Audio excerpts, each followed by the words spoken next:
Thank you very much, everyone, for attending the public webinar on Voluntary National Reviews and links to SDGs.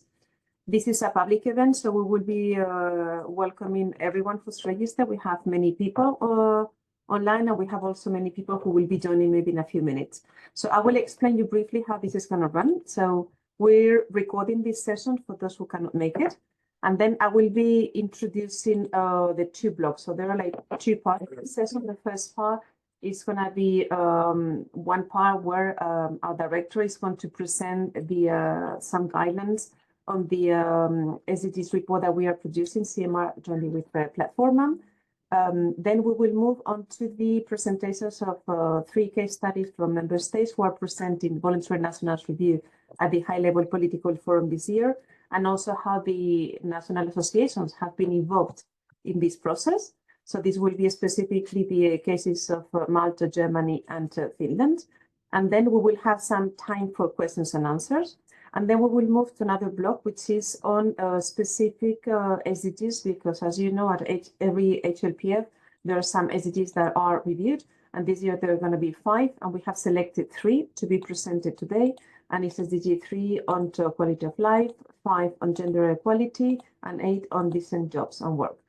And then we will also introduce in this block the work that CMR is doing here, and then we'll also accompany this session with specific case studies on these 3 topics from our members. And then again, some maybe little time for questions and answers, and then we'll conclude the session. And then we will also have, after the presentation of our director, we will have a short Mentimeter, so you can see also who is connected, who is online, what is the profile, and what are the challenges and opportunities in the implementation of SDGs. So be prepared to use a quite short Mentimeter after the presentation from Boris Sanause, who is the Platforma director. And then, Boris, you have the floor. Thank you. Thank you very much, Eva. Last but not least, for the preparation of this wonderful webinar, where we invited our partners, we invited a wide public to discuss our report that we're preparing together with UCLG every year, but also the process and showcase very interesting examples about voluntary national and subnational reviews, to show the cases, show the examples, and discuss a little bit the collaboration, the role of local regional governments in this process, and learn a little bit from countries that are producing these reviews, and the engagement of local regional governments and their associations in this process. So I will start maybe with a short presentation about the SDG report that is being prepared every year in collaboration with UCLG. Sarah Höflich already foreshadowed the process at the global level to which we are feeding in as the European section of CMR, and as Platforma, the platform and network of cities, regions, and their associations who are active in decentralized development cooperation. We believe that the Sustainable Development Goals and the 2030 Agenda is the firm pillar of international, of global development. So we try to contribute with our aspect of the SDG localization, draw some examples and conclusions to learn how this process works in Europe, specifically for us, and to present our experiences, a short presentation of the findings, but also recommendations that we have drawn from the information gathered from our members and partners in this process. So as you know, this is an annual report which we produce together as the constituency of local and regional governments on the adoption, implementation, and localization of SDGs. Our report is presented every year at the high-level political forum in New York. It's going to happen in July this year. So we are happy to present first findings, make the first conclusions, and the recommendations. The report is based on a very wide survey that we launched with all the member associations of CMR, the Council of European Municipalities and Regions. And we try to learn every year what is the progress, what is the process, what are the obstacles, but also what are the, let's say, the little wins that we have in particular countries, to understand how this process is going on, where there are shortcomings, and how can we, as the associations and supporting institutions, how can we further provide support to our members mobilize cities and regions towards localization, making them understand the importance and necessity of this policy framework, but also ways forward. And again, I would just rely on what Sarah Hefliget shared. We also have to look ahead in our discussions on the post-2030 situation. What will happen? Will this agenda expire? Will it be renewed? Will it be prolonged? There are many more question marks than replies at this point, but we will see how the discussions will bring us forward. So we have received 31 responses from different associations of local regional governments from 15 countries in the EU and 6 countries who are not members of the European Union. And of course, this report will have a very large annex with over 150 examples on the localization of SDGs that have been collected. It's an immense amount of information and materials that we need to study, that we need to analyze, and that we need to understand how it works and how can we be instrumental in driving this process forward and supporting cities, regions, and their associations. Coming to the highlights, we are able to illustrate the process of localization of CMR and Platforma members of European cities and regions. This year, as there will be quite a strong focus on certain SDGs. We've mentioned number 3, well-being, number 5, gender equality, number 8, decent work for all, number 14, life below water, and number 17, very important for us, the partnerships for the goals. So in terms of the partnerships, we try to look into what is the partnership between local governments and the national governments in this context, how they work together to compose voluntary national reports, but also bringing the examples of subnational reviews, subnational reports, but also regional reports. So this should be really reports highlighting the role of cities and regions. This year we have quite interestingly seen an increase in awareness and awareness raising. So we understand that even after 10 years of this agenda being on the table and being discussed, we still need more awareness raising. We still need, or our constituencies still need more understanding what this process is about. How can they use effectively the 2030 agenda and SDGs in their work as a policy framework, but also we will showcase how they were involved, the subnational level cities and regions, in the reporting process. The reporting process is voluntary, so it's always the member state that decides to present a voluntary national review. Some of them include the local level or regional level in their reports, and we want to look into the process. How does it work? What are the successes? What does it bring to the voluntary national reviews? And of course, last but not least, the annex of practices should provide us with some insights also into this process. In this report, you will find our conclusions. Obviously, we always repeat some of these messages, why local and regional governments matter. Last but not least, it is known that over 60% of the SDGs actually depend on concrete action at the local level on the ground. We try to mobilize local and regional governments to engage in this process and show also to decision makers at the EU level, but also at the UN level, why local and regional governments are relevant, why they matter, what is their role, how can they provide greater input and help steering the process and implement activities, concrete actions on the ground to make SDGs a reality towards 2030. Of course, our recommendations are not only highlighting the role of cities and regions, but we try to assemble a number of recommendations. We have 9 recommendations this year, and we also group them to recommendations to the decision makers at the UN level, European Union, but also member state level with national governments. But then we also included concrete recommendations and remarks that are directed towards the European Union, its decision-making bodies, and the member states that make decisions in the Council of the European Union. We have included also recommendations to the United Nations, supporting the role of the Global Task Force, which is basically our joint constituency towards the UN system.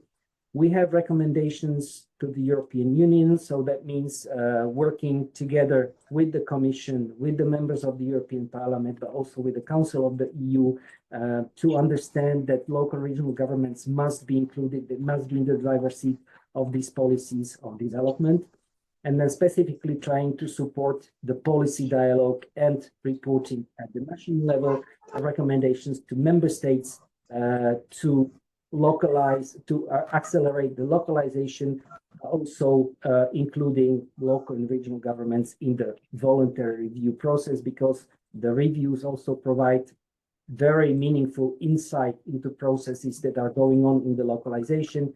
As we say, these goals are for everyone, that everyone can and should localize these goals to their own context, to their own reality. This also remains our message towards member states, to understand that these processes also depend on the setup of the state, the specific competencies and role of local regional governments, but also mobilizing national associations of local and regional governments to support their members and help them to interact in the policy dialogue at the national level. The report will be published and launched at the HLPF, so no more secrets revealed at this point. We have tried to show the main findings and the main recommendations which you can read, and we will share the slides after the meeting, but also right after the HLPF, we will definitely launch the report again, make it public so that you can see the numbers, see the figures, see the insights, and understand the process, and maybe hopefully learn from the processes that we include in the report, but also from the examples that can serve as an inspiration for you for the work. So thank you very much for that, and I'm giving the floor back to Eva for the meeting. Okay, thank you very much, Boris, for the clear indication of how we're going to present this report and the main conclusions.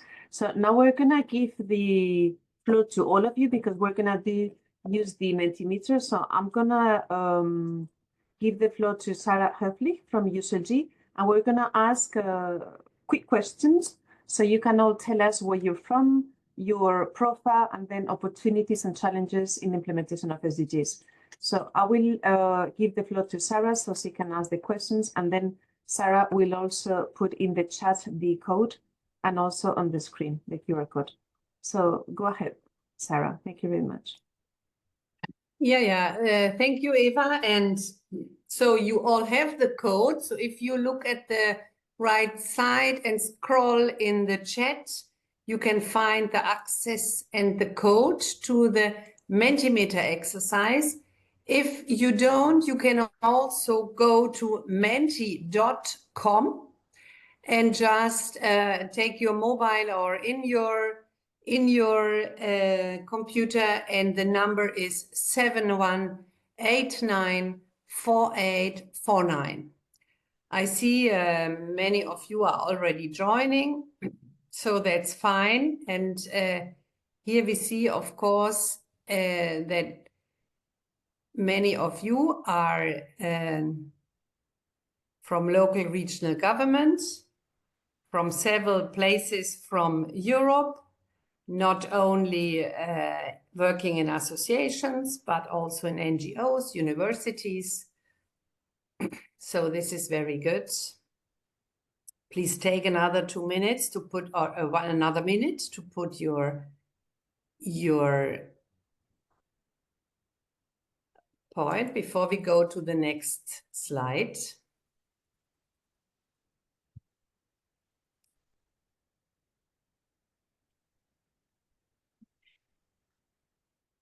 Okay. Shall we then try to go to the next slide?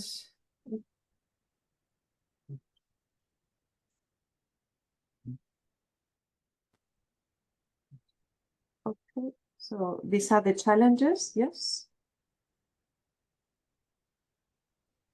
Oh, that are interesting answers. Mm-hmm.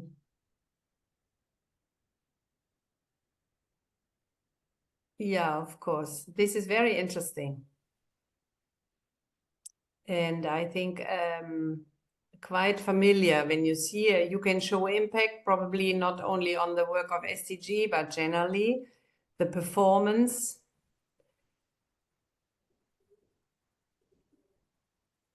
the common framework of working together. Yeah, we hear this a lot on the different SDGs as well. Do you see the results? Yes. Good. Yeah. So I think, yeah, thank you. These are very interesting results, and it shows that the SDG bring together, they order, they cluster knowledge, and of course they allow to measure performance in different ways. This would be my summary of this. I don't know, Eva, if you want to take over, see more things. Otherwise, okay. Thank you very much, Sarah. And that also gives us an indication of what people think around the screen. So thank you very much. And now we will move to the second block, where I'll give the floor to Anna Calvete. She's the head of research at UCLG, and she will present us the involvement of the subnational level in the preparation of voluntary national reviews and local reviews and subnational reviews in a general way. And then we'll go to the analysis of these 3 case studies that I mentioned from Malta, Germany, and Finland. So now, Anna, you have the floor. Thank you, Eva. Can you hear me well? Yeah, thank you. Colleagues, pleasure for being here, and thanks for inviting us, Eva, Boris, colleagues, to contribute to this important discussion. I wanted to make a really short point today on one key challenge that brings us here and that clearly stands out as we assess global progress toward the 2030 agenda, which is this persistent gaps in multi-level governance when it comes to achieving the SDGs. So, like, before we dig deeper and building on Boris's presentation into the situation in Europe, I wanted to mention like 1 figure or 2 figures and say that globally, despite this growing recognition that we see of the role of local and regional governments in achieving the SDGs, like their actual participation in national strategies, it remains fragmented and limited. At UCLG since 2016, we have been analyzing all of the voluntary national reviews year by year. And we include our research and recommendations in the yearly towards the localization of the SDGs report, which is the report that the colleagues from CMR and Platform are doing, but at a global scale. We also presented at the HLPF.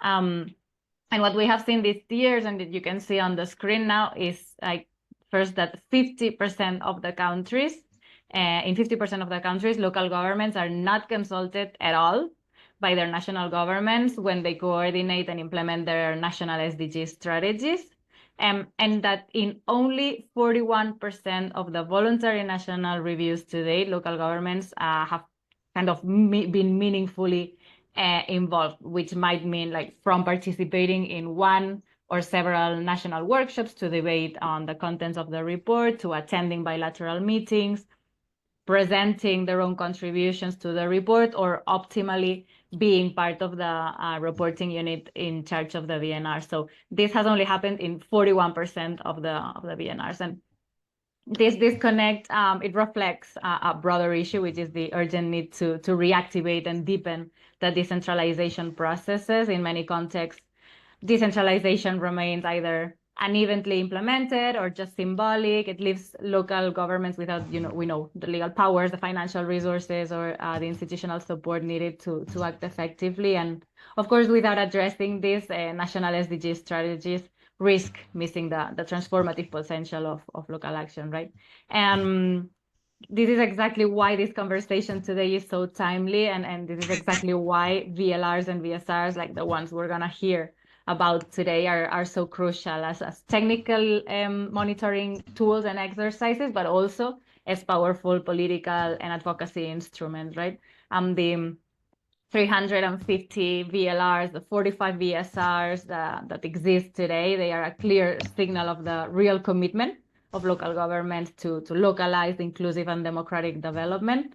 And what we have been seeing, and I like saying this a lot, is that when local governments knock on their national counterparts' door with something concrete, like a VLR, a VSR, a specific project, then change usually happens, right? We've seen positive examples in Kenya, in Brazil, in South Africa, in other parts of the world where VNRs have incorporated these VLRs and VSRs. And this has led to stronger coordination, ownership, and alignment between national and local priorities. So we believe that these are the kinds of practices that we must build on and scale up. And of course, we invite you all to try this and to look for these collaborations.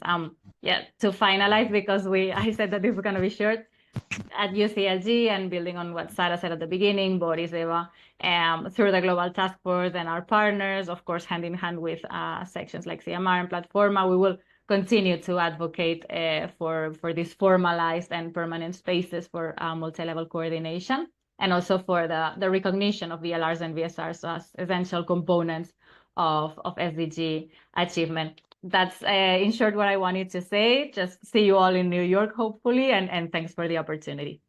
Okay, many thanks, Anna, and also for your involvement since the adoption of SDGs, so it's the continuous involvement. And then I'm going to give the floor to Evelina. Can I move to the next one?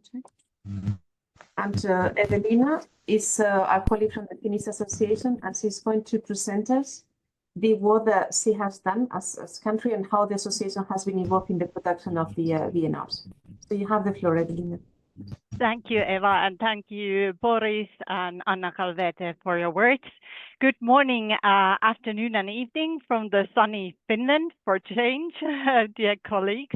I am Evelina Kiema-Majanen. I'm a senior advisor at the Association of Finnish Cities and Municipalities. I will be referring to as AFCM from now on for reasons that you understand.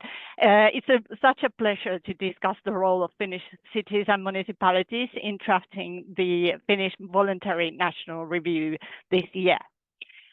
Finland has presented VNRs in 2016, 2020, and now 2025, and each of them have been building on the last to show our commitment to sustainable development as a nation, and also including the local level. The Finnish cities have produced 17 voluntary local reviews, including 5 this year, and have a history of aligning their reporting with the national level for mutual benefit, as Anna Calvete already referred to. This time, as before, it has been all about teamwork. We've seen great cooperation between local and national levels of governance. The Prime Minister's Office and the Secretary General of Sustainable Development, who is responsible for editing the VNR, have been in constant touch with us at the AFCM, ensuring local perspectives are included in the national review. And I have been coordinating and co-creating the report with the Secretary General. Our municipalities have really stepped up, providing valuable insights that highlight the importance of action towards sustainable development at the local level. About this municipal workshop that we had in October 2024, we held a great municipal workshop on sustainable development. It was organized by us and the Prime Minister's Office together. And we had UN Habitat's Shipra Narangsuri as our keynote speaker, which was wonderful.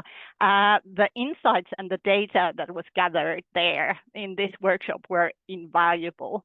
And we analyzed and incorporated them into the VNR report to highlight the current challenges, successes, and factors that influence future sustainable development at the local level, but also in connection with the national level.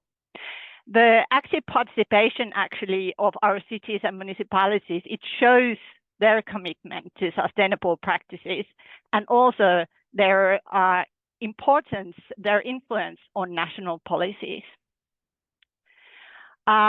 Something about the Nordic Voluntary Subnational Review that my dear colleague Anne will be talking about soon as well, but we published it in 2023.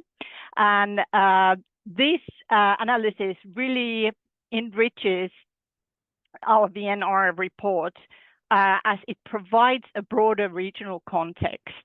And as we included the data from the Finnish municipalities, we can highlight the importance, again, from local cooperation and localization.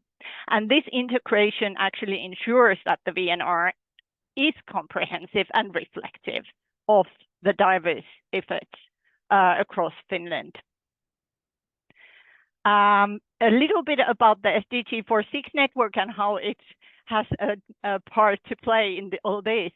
The VNR report includes a chapter dedicated on the cooperation among the 6 largest cities in Finland, known as the SDG 4.6 network, which have been working together to strategically steer and achieve the SDGs since 2021. And the VLRs from Helsinki, Espoo, Tampere, Vantaa, and Turku in 2025 this year are directly linked to the VNR, showing the interconnectedness of local and national sustainable development initiatives. And additionally, these 5 cities have published a world first VLR policy paper or brief as a synthesis of 5 VLRs, 5 cities together. And they synthesize the findings and messages, and this policy paper will be annexed in the national review, which is huge for us, and it provides future insights and further insights and recommendations. And lastly, to conclude and to really echo Anna Kalvete on this, collaboration between local and national levels in sustainable development is and also reporting is crucial. The Finnish VNR this year showcases our collective efforts and commitment to a sustainable future. And as we move forward, we are dedicated to implementing sustainable practices at every level of governance. This is a very Finnish thing, at least we are very proud of it. And by working together, we can achieve our goals and make positive changes that benefit everyone, every level of governance as well.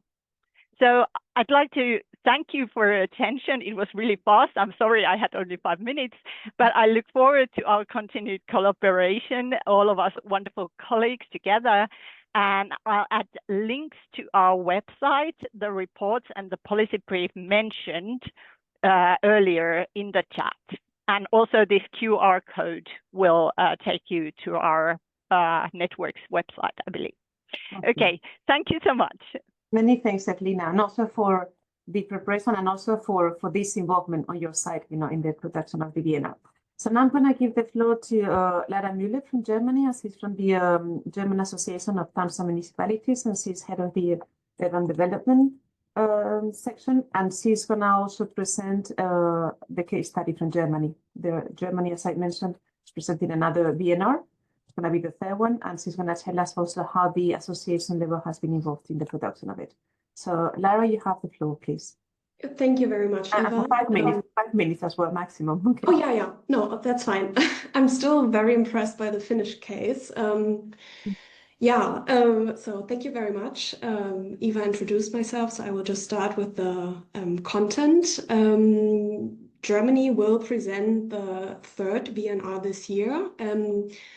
It was supposed to be published by now, but I think because we have a new government, many things have been postponed a bit. So it has not been published yet, but I think in general, we can say that towns and municipalities do play a bigger role now in this VNR than in the last ones. In general, we can say that local governments are more and more involved in national SDG reporting. I do have some numbers. 265 German municipalities have signed the 2030 Agenda for Sustainable Development, shaping sustainability at the local level. And more than 240 municipalities nationwide have already created SDG inventories and sustainable strategies.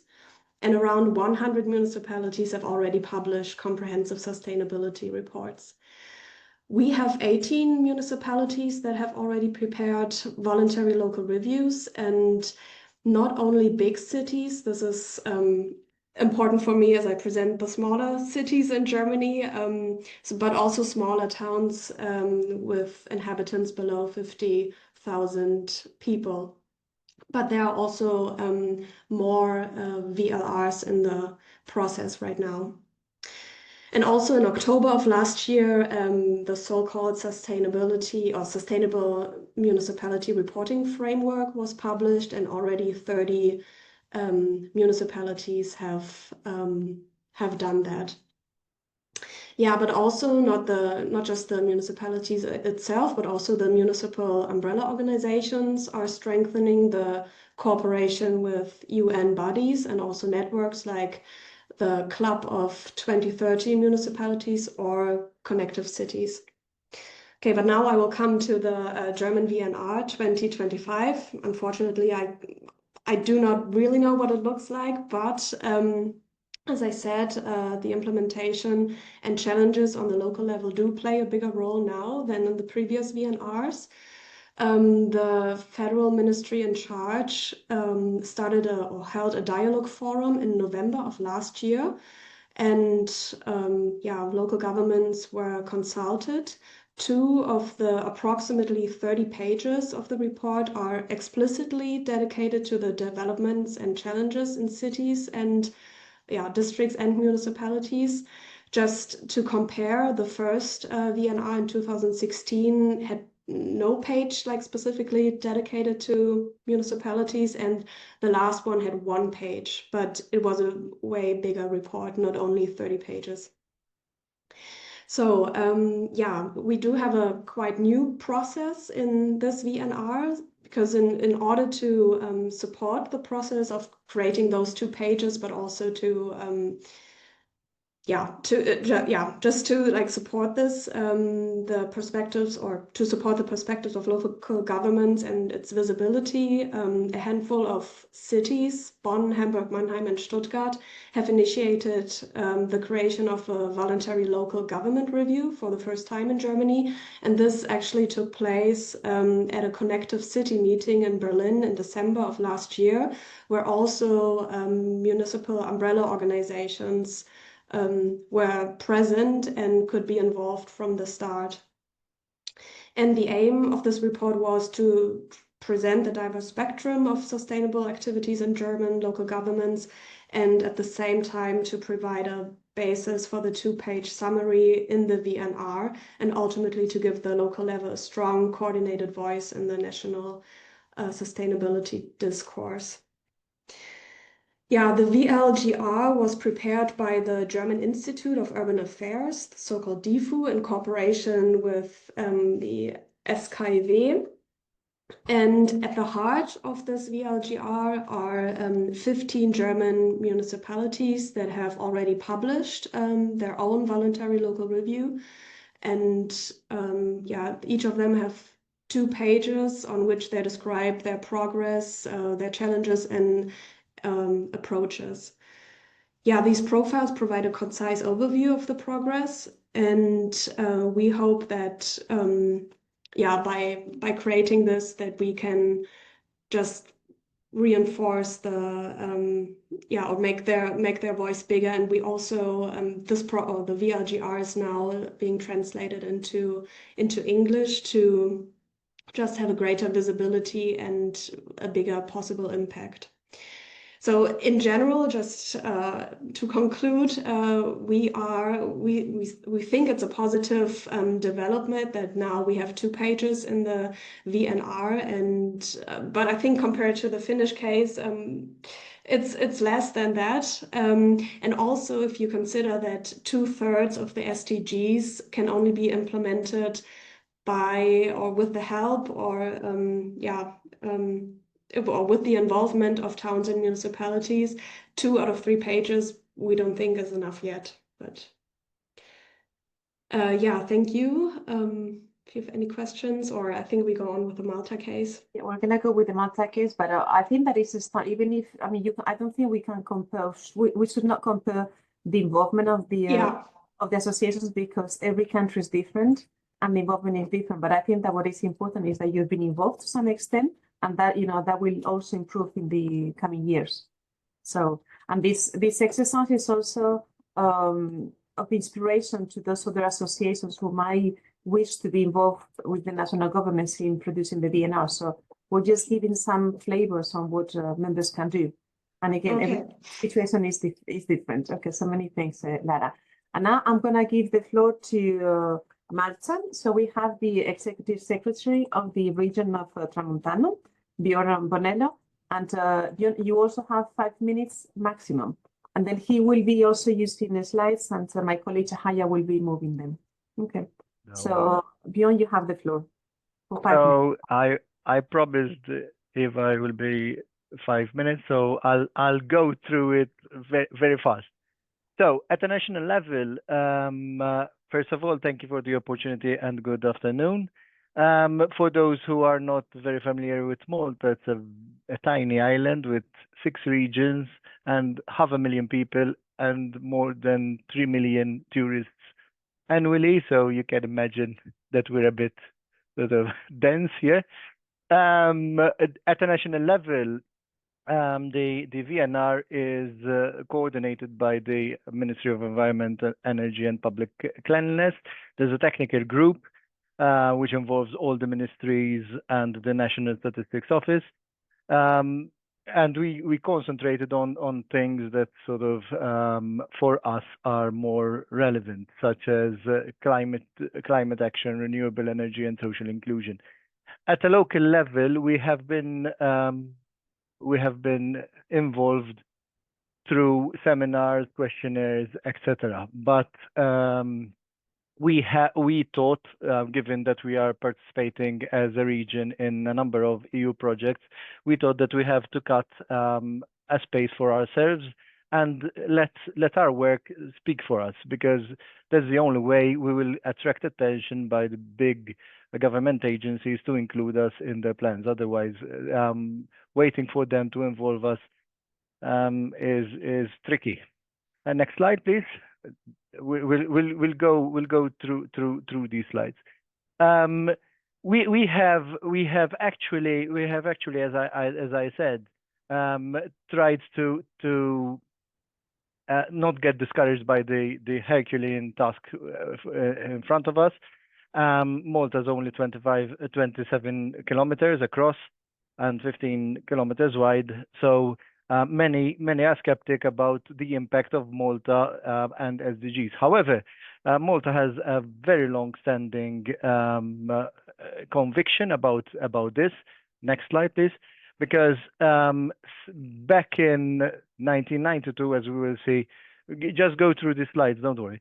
As we can see that in 1992, at the Rio summit, Malta had already proposed to take actions seriously in vis-a-vis sustainability.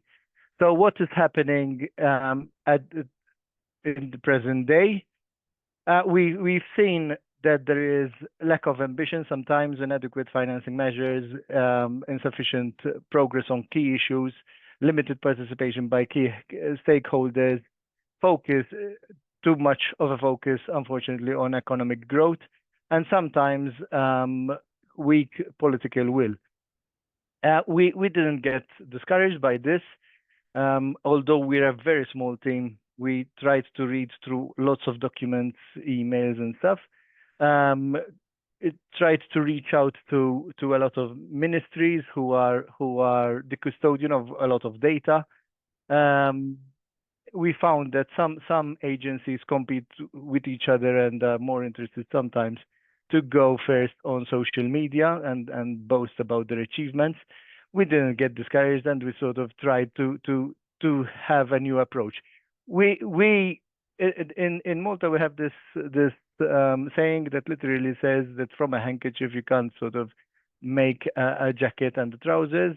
But so we were very pragmatic, seeing what our resources are, and through taking stock of the information available, trying to speak to the different agencies, networking, participating with stakeholders, trying to familiarize ourselves with the context. We convinced them that we have a part to play. We looked for and accepted help where it was available, built relationships, avoided silo working, this dread, which unfortunately is part of the problem here in Malta. And in our small space, we tried to limit air travel, do everything inspired by SDGs. This was very successful because we managed to do little things that built credibility. We got many stakeholders, local stakeholders, with us, and therefore we very slowly, but steadily, I must say, we also measured the number of participants. Each event or each thing that we do, initiative that we do, results in more and more interest, and gradually I feel that we are moving forward. We also embarked on a sustainable energy climate action plan, a joint one, because as a region we have 9 municipalities, so it didn't make sense in Malta for each municipality to have its own CCAP.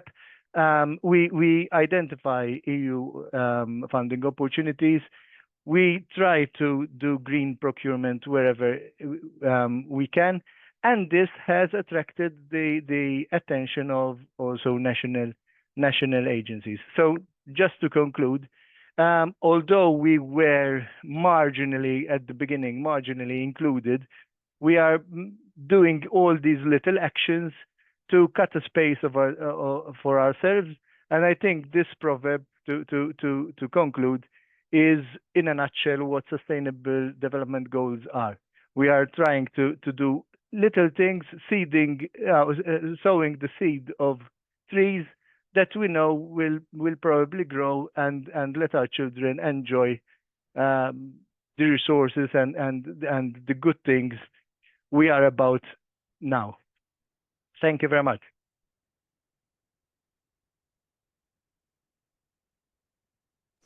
And very useful as well. So now we're going to give the floor to another slot, which is, we're going to give the floor to Anne Ramsas. She's Chief Advisor on SDGs in the Norwegian Association of Local and Regional Authorities. And she's going to present us the Nordic review. She will tell us all about this, but this is a unique case study because it's the first time that member states, they get together to produce a voluntary review on SDGs. So, Anne, you have the floor and you tell us everything in 5 minutes. Thank you. Thank you so much, Eva. And you can skip right to the next slide, and I will give the presentation. And as Eva said, this is a first ever cross-national review, and it started as an initiative from the local and regional governments associations from all the Nordic countries, the 5 countries in Iceland, Finland, Denmark, Sweden, and Norway.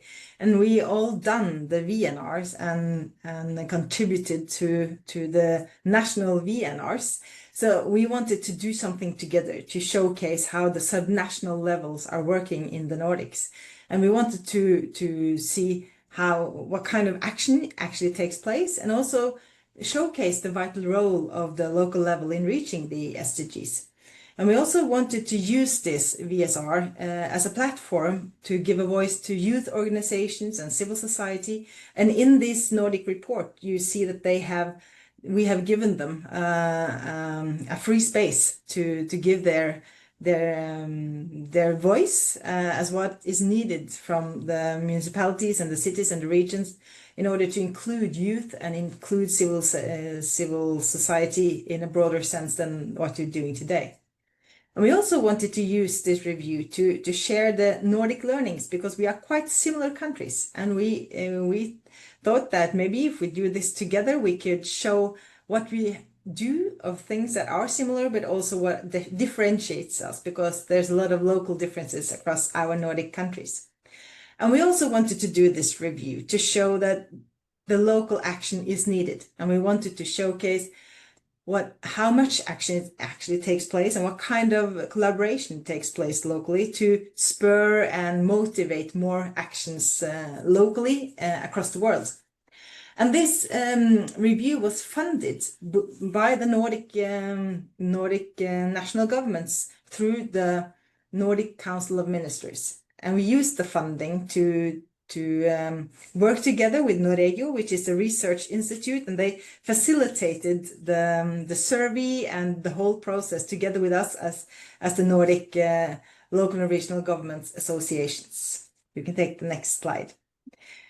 And in this review, you will find some stories from how we are working. We have some results on how do they integrate the SDGs, what are the challenges, what are the success factors, what are the status in the measuring process, what kind of documents or management systems are the SDGs integrated into. The report is full of interesting data from the Nordic regions, and also these single messages from the civil sector and youth. And you can see in this picture, we have the youth delegates with us when we presented this at the HLPF last summer. We did the survey in 2023 and we presented the review in 2024 at the HLPF together with UCLG, with UN Habitat and with OECD. And they gave us quite an important message during that presentation, because they said, we talk too little about how important the LRGAs are in working with the SDGs, and the message about the organization's role should be stronger towards United Nations and towards the national states. You can take the next slide. We have this launch that we had at the HLPF is of course recorded, and you can find it if you follow this this QR code, and there is also the full report with all the findings. And the interesting thing is that we in the Nordic countries, we use this report quite actively towards our national governments. And as you could hear from Evelina, they have a really good collaboration with the national government. So do we in Norway, and we have used this review to be included into a national white paper about the SDG work from Norway. Norway is not presenting this year; they are presenting in 2026, and we will use the findings from the VSR into the Norwegian VNR. And I can also tell you that this Nordic collaboration and this idea of doing things together has now spurred another initiative. So now we are working together across the Nordic countries, inspired also by your work in CMR and Platforma with this Beyond 2030 perspective. And we want to do the same search for perspective in a Nordic setting, and also do some digging into what are the big mega trends that will actually influence the sustainability forecast for the Nordic countries. And we would love to share more of that work with you in another seminar. So here is the Nordic review, and dig in, and I will also share the link in the chat. Thank you, Eva. Okay, many thanks, Anna, and also for this innovative approach. So I hope that maybe other countries can also replicate your approach. So. And then I've just put in the chat that for sake of time, we will just move directly to presenting the 3 SDGs, and maybe we can have some time for questions and answers at the end. I cannot guarantee, but please feel free to put your questions in the chat, and I'll make sure that we answer them either now or by email. Okay, so now we're going to go into the analysis of 3 SDGs that are going to be reviewed this year. So it's SDG 3 on quality of life, 5 on gender equality, and 8 on decent works. So what we're going to do is we're going to have 3 blocks. So we're going to start with with number 3, and then we're going to have presentations of colleagues from CMR on what we've done at CMR level, and then a case study on each SDG. So I will go directly to giving the floor to Marie, who is our expert advisor on this topic, and then she will present the work that CMR has been doing on quality of life. Thank you, Eva. I will very briefly introduce the topic of SDG 3, so ensuring healthy lives and promote well-being for all and at all ages. So the measures towards achieving SDG 3 can include improving reproductive, maternal and child health, ending major communicable disease epidemics, addressing mental disorders, lowering behavioral and environmental health risk factor, and ensuring the resilience of healthcare system. In CMR, we actually don't have a dedicated work stream or expert group on health, but during COVID-19 pandemic, it obviously became a very critical topic of high priority, highlighting the challenges of the resilience of our health and care system. What is also interesting with this SDG in Europe is to understand the territorial specificities. And as shown in this graph that is extracted from the Platforma SDG report, we see at least the perception from the respondents that the SDG 3 is progressing better in urban areas rather than in rural areas. Rural areas in Europe are affected by demographic transition with an older and older population, depopulated areas, with public services like hospitals, maternity care, childcare centers closing. But in urban centers, you also have some specific challenges. You can also face insufficient access to general practitioners and specialists, but also factors that increase health risks like air and noise pollution. So how can European local and regional governments contribute to achieving SDG 3? We explored this in our TERU report released in 2021, which had a specific focus on health. Health is usually a national government competence, but as we demonstrate in this TERU report, local and regional government also have a number of competences that are related to healthcare. These include social welfare services, general health promotion and prevention services, providing nursing care, care for the elderly, and the provision of care homes, planning and implementation of school health services, and primary care and youth health care. So with this very brief introduction, I should now leave the floor to a more concrete example. We have a colleague from LGA, Paul Ogden, Senior Advisor at the Local Government Association in UK, to share the concrete example of the role of local government in public health in England. So the floor is yours. Thank you, Maureen, and good afternoon, everybody. I'm Paul Ogden. I'm the Senior Advisor at the Local Government Association, and I'll talk about the role of local councils in building healthier places, but with a particular focus on the new responsibilities that took place in 2013. So responsibility and funding of an extensive range of public health services and statutory responsibilities transferred from the Health Service in England to local councils in April 2013. The transfer was a major change to public health policy and delivery in England. Scotland, Wales, and Northern Ireland have different systems in place.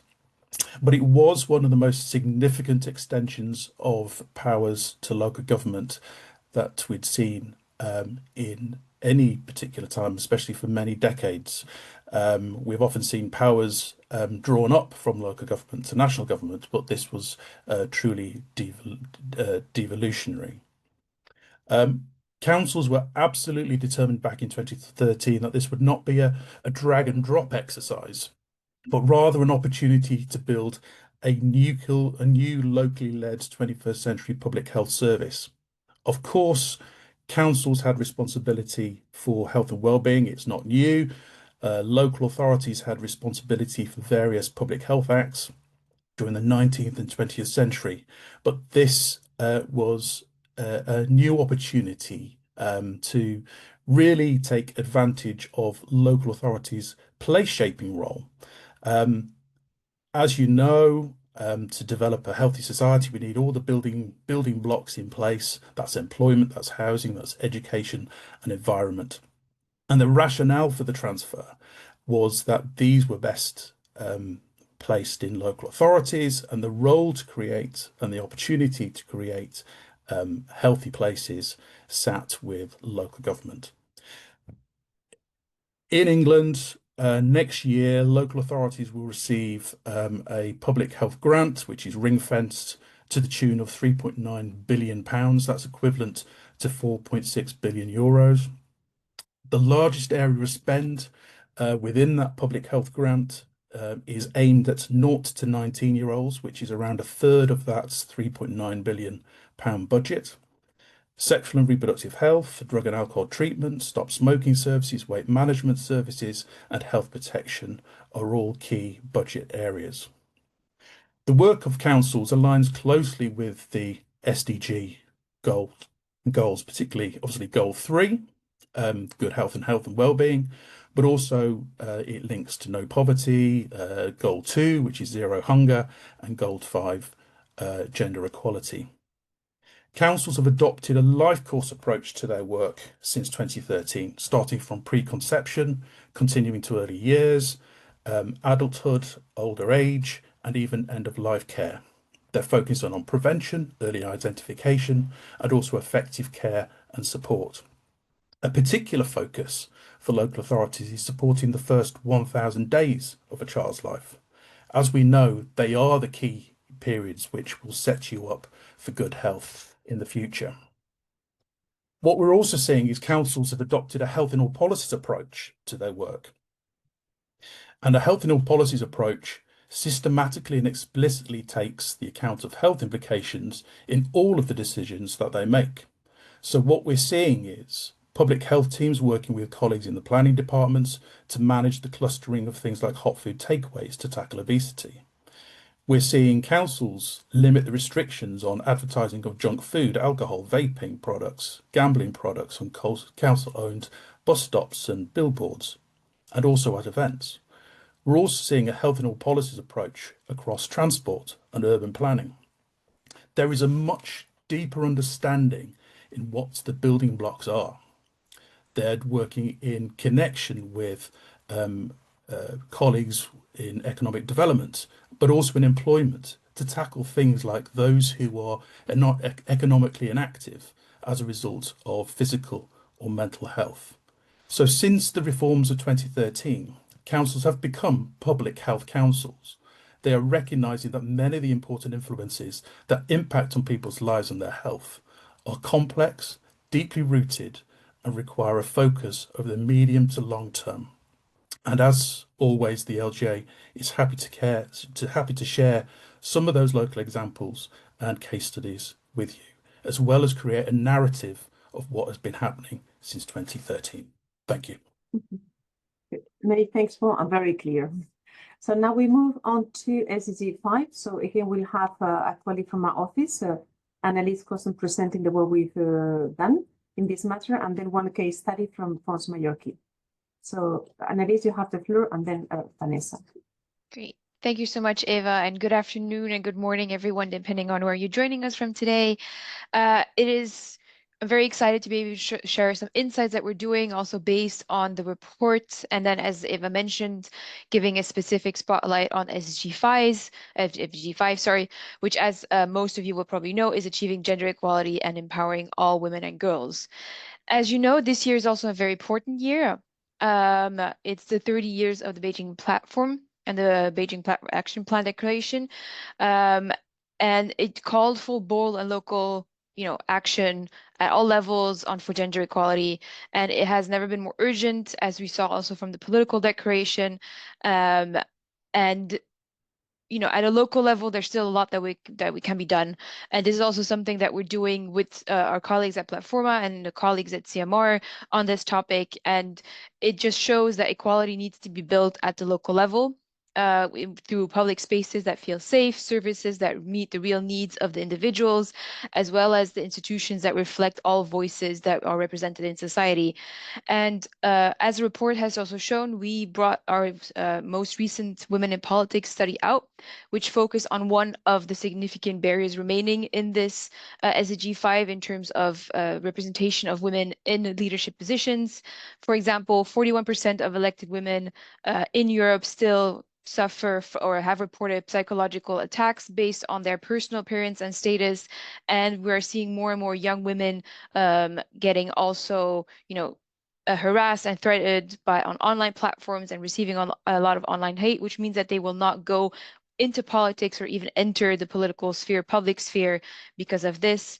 And this is also one of the reasons that we can't just focus on SDG at a high level institution level. So at the UN, it needs to be brought to from a bottom up approach and not just a top down approach. And at CMR and with Platforma, we are calling for the urgency to ensure that the actions from SDG 5 are localized and that local governments are there to lead the way in making this happen. So what is CMR, for example, doing on this, aside from also the report that the study that we brought out? We are actively shaping it through advocacy across Europe. We've done multiple events online and in person in Europe and with our members, one of them being then gender responsive budgeting with some of my colleagues as well, ensuring that, we all the policy decisions that are being made can have a gender lens in it. We support the elected women's networks that are being created slowly, also with the European Charter for Equality of Women and Men in Local Life, which has been signed over 2,000 municipalities across Europe, and which allows to create a certain network of local municipalities and leaders to ensure that we push forward gender equality at the local level. And that we continue treating it as a core pillar in the EU, but also beyond, and ensuring that, even after 2030, gender equality remains at the forefront of all the actions in having an intersectional perspective as well.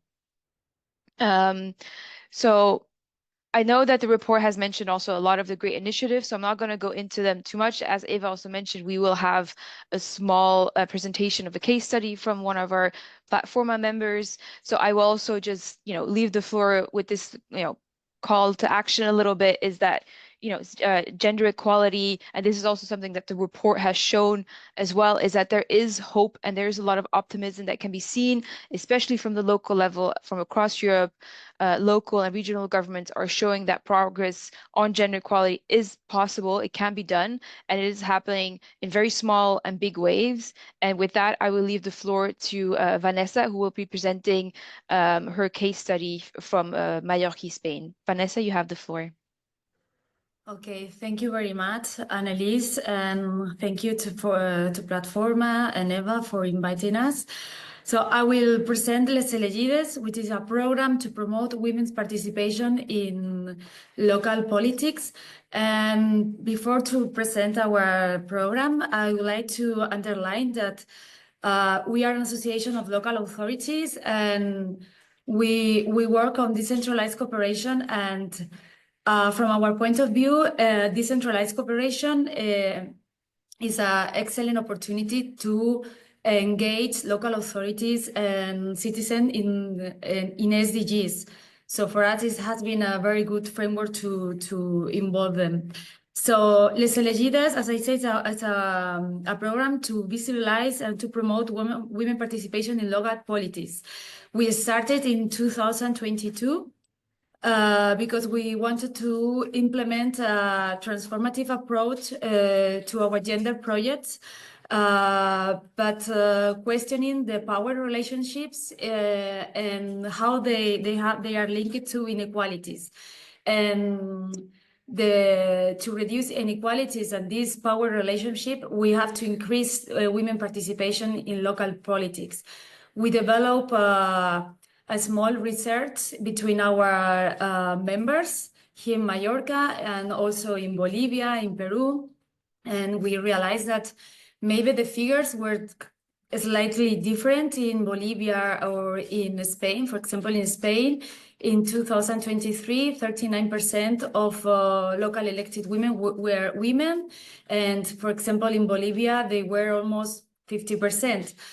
But when you go deeper in this question, in these figures, we realize that local elected women from both sides, they face similar inequalities to have access in politics or to remain in politics because of violence, because of lack of training or capacity building. So we developed an event in 2022 that it was mainly focused on giving this visibility to women in local politics and the value of networks as a space to strengthen this participation of women in politics.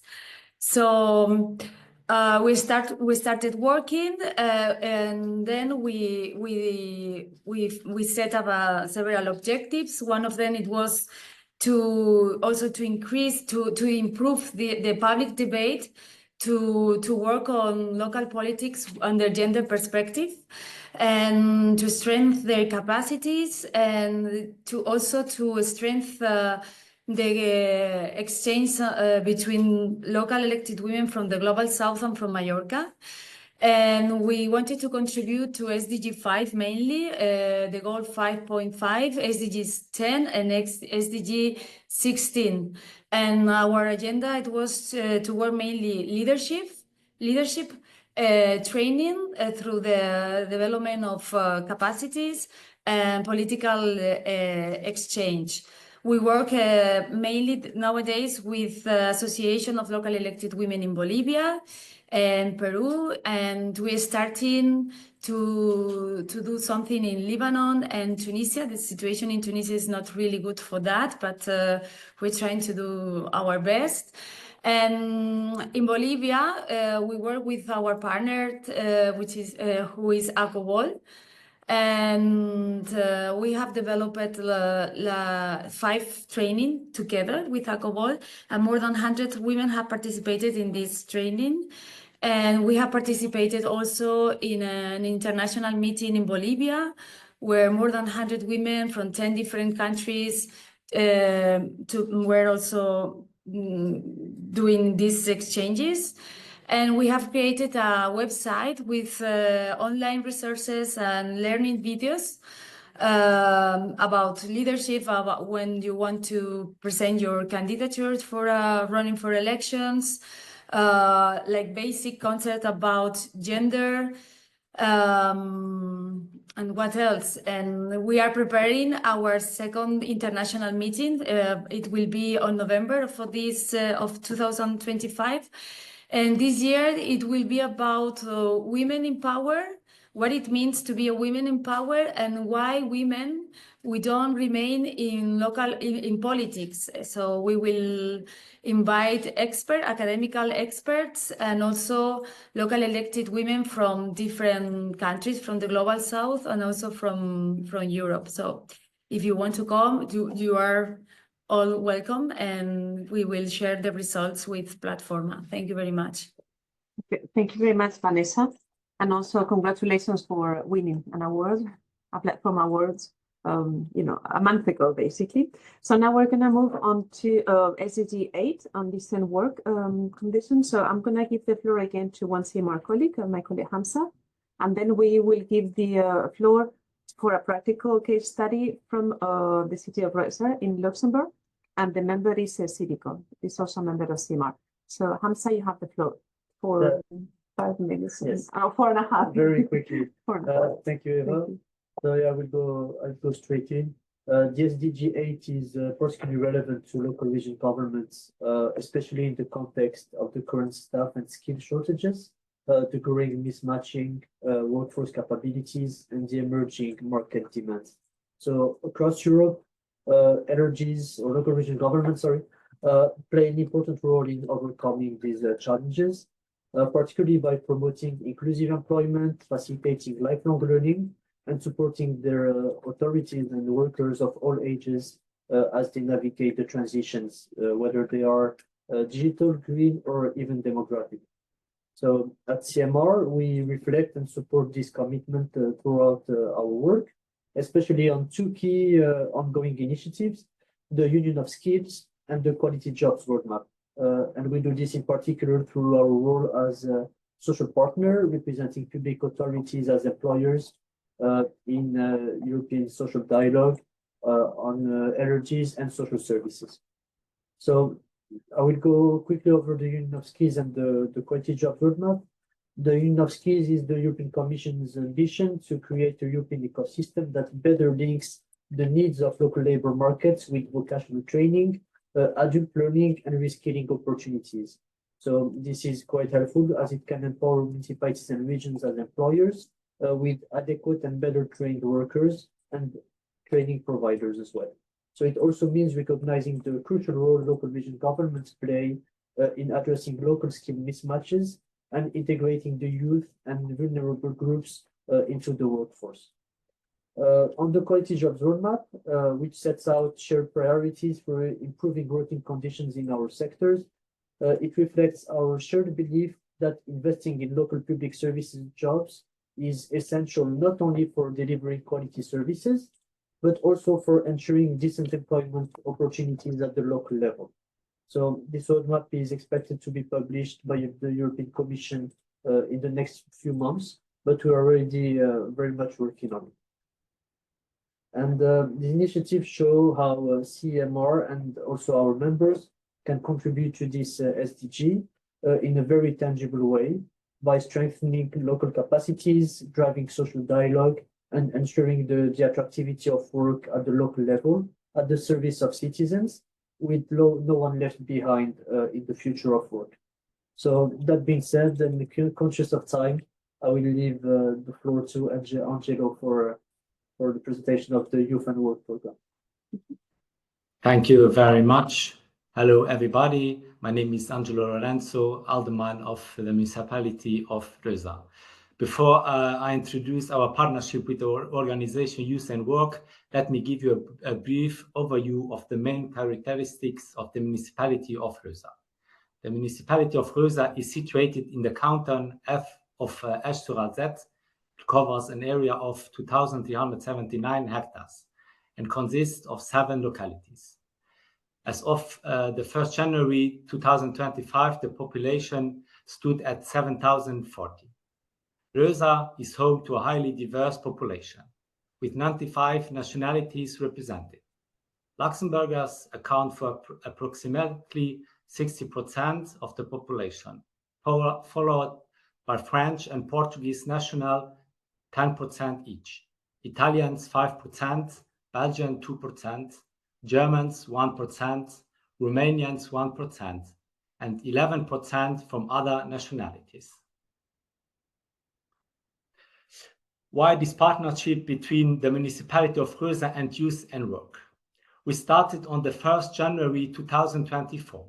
The municipality of Rösa entered into a 3-year partnership with Youth and Work, an independent non-profit organization that provides support, guidance, and coaching to young people aged 16 to 29, facing various personal, health-related, economic, or social challenges, including unemployment. The partnership runs until the 31 December 2026. The program aims to help young people become more autonomous and responsible, enabling them to access employment, vocational training, or reintegrate into professional life. Under the agreement, Youth and Work offers its services to all young residents of Rösa within this age group who voluntarily seek assistance.